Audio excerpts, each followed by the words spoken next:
ऐसी आशंका है कि कुछ ही देर में झारखंड के मुख्यमंत्री हेमंत सोरेन को गिरफ्तार कर सकते हैं ईडी के अधिकारी।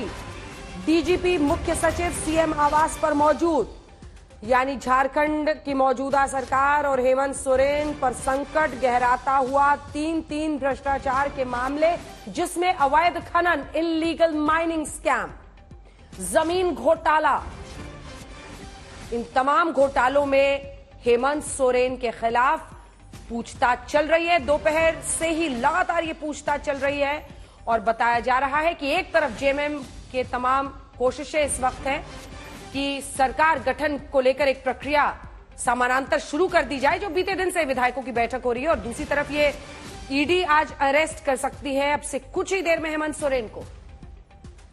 अनुपम मिश्रा हमारे साथ, हमारे सहयोगी इसी खबर पर जुड़ रहे हैं। अनुपम, इस वक्त क्या चल रहा है वहां पर और गिरफ्तारी को लेकर क्या संभावना दिख रही है? बिल्कुल अंजना, थोड़ी देर पहले तो जो हमें सूचना मिल रही है कि थोड़ी देर में ही शायद हेमंत सोरेन को गिरफ्तार किया जाएगा, ऑफिशियली बताया जाएगा, दिखाया जाएगा। लेकिन इस बीच सरकार को किस तरह से बचाया जाए, एक जो मुख्यमंत्री हैं वो किस तरह से चेंज हो, क्योंकि कल्पना सोरेन का नाम पहले से ही तय होकर रखा था। कल जो मीटिंग हुई थी, लगभग 2 घंटे से ज्यादा जो मीटिंग चली थी, उसमें ही तय हो गया था कि कल्पना सोरेन को जो कमान है वो सौंपी जाएगी। तो उस प्रक्रिया को किस तरह से साथ साथ समानांतर रूप से चालू किया जाए, चालू रखा जाए, उसकी बातचीत चल रही है। जो दूसरे नेता हैं उनको कमान सौंपी जा रही है कि किस तरह से क्या करना है, राजभवन जाना है, कैसे राजभवन जाना है। क्योंकि राजभवन में जो समय दिया गया था, शुरू में बात सामने आई कि 7:30 का समय है, 7:50 का समय है, लेकिन अब जो सुनने में आ रहा है 9, साढ़े 9 बजे के आसपास का समय है। तो ऐसे में जो बाकी के विधायक है, मैं हूं पीछे गेट में, और यहीं से 3 गाड़ियां, दो बसें, 24 सीटर की लग्जरी बसें और एक ट्रैवलर यहां से। आप बने रहिए, वहां की तस्वीरें दिखाते रहिए, मैं लौट रही हूं। अनुपम, मुनीश जुड़ गए। मुनीश, क्या खबर है?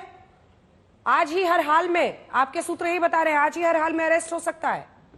जी बिल्कुल अंजना, सूत्रों की माने तो सिर्फ औपचारिकता बाकी रह गई है। सवाल जवाबों का सिलसिला जो है वो आखिरी पड़ाव में है और किसी भी वक्त ईडी पेपर पे दिखा सकती है कि हेमंत सोरेन की गिरफ्तारी जमीन घोटाले मामले में कर दी गई है। और इसके पीछे की वजह बता दूं अंजना, आज जब इस पूरे मामले में 1:30 बजे से लगातार पूछताछ की जा रही थी हेमंत सोरेन से, तो जमीन घोटाले के अलावा उनसे जो इलीगल माइनिंग का केस है और कोयला घोटाला है, तीनों ही मामलों को लेकर उनसे पूछताछ की गई। उनके सामने कई दस्तावेज रखे गए, लेकिन सवालों के जवाबों से वो ईडी के अधिकारियों को संतुष्ट नहीं कर पाए। उसके अलावा जब सबूतों से उनका आमना सामना कराया गया, तब भी वो ईडी को वो जवाब नहीं दे पाए जिससे कि वो अपनी बेगुनाही को साबित कर पाए। लेकिन सबसे मुख्य था उसमें जब हेमंत सोरेन से जमीन घोटाले को लेकर पूछा गया और वो जो स्टेटमेंट रिकॉर्ड किया था, जो बयान दर्ज किया था ईडी के अधिकारियों ने, उन लोगों का जो कि खुद हेमंत सोरेन सरकार में काम करते हैं, उनका जब बयान दर्ज कराया गया कि इन अधिकारियों का, इन लोगों का जिनको आप करीबी मानते हैं, इनका ये कहना है कि ना सिर्फ आपको घोटाले के बारे में जानकारी थी, बल्कि उनका ये भी कहना है कि आप इन घोटालों में शामिल भी थे, बेनामी प्रॉपर्टीज आपने बनाई हुई है। उस पर हेमंत सोरेन कोई जवाब नहीं दे पाया और उसके बाद ही ईडी ने तय किया कि सबूतों के आधार पर हेमंत सोरेन की गिरफ्तारी करनी है। अंजना, इस वजह से भी थोड़ी देर हो रही है इस बारे में अनाउंस करने के लिए कि हेमंत सोरेन की गिरफ्तारी हो चुकी है, क्योंकि ईडी को गिरफ्तारी करने के बाद, क्योंकि उनको पता है कि हेमंत सोरेन एक लोकप्रिय मुख्यमंत्री हैं, उनकी गिरफ्तारी के बाद में वहां पर कानून व्यवस्था बिगड़ सकती है, तो उन्हें 3 बातों का ख्याल रखना है। सबसे पहले हेमंत सोरेन की गिरफ्तारी के बाद में हेमंत सोरेन को सुरक्षित कैसे रखना है, क्योंकि गिरफ्तारी के अगले 14 दिन तक ईडी की जिम्मेदारी होगी कि हेमंत सोरेन को कैसे अपनी कस्टडी में सुरक्षित रखा जाए। दूसरा, ईडी के अधिकारी, क्योंकि लगातार हम देख रहे हैं ईडी के अधिकारियों के ऊपर बंगाल में भी अटैक हुआ था, इस तरह का कोई भी स्थिति ईडी नहीं चाहता है कि उनके अधिकारियों के जान माल को कोई नुकसान हो, और इसी के लिए उनकी सुरक्षा कैसे मुहैया कराए। तीसरा और सबसे मुख्य होने वाला है खुद ईडी दफ्तर की सुरक्षा, क्योंकि ईडी दफ्तर में ही हेमंत सोरेन को अगले 14 दिन तक रखा जाएगा।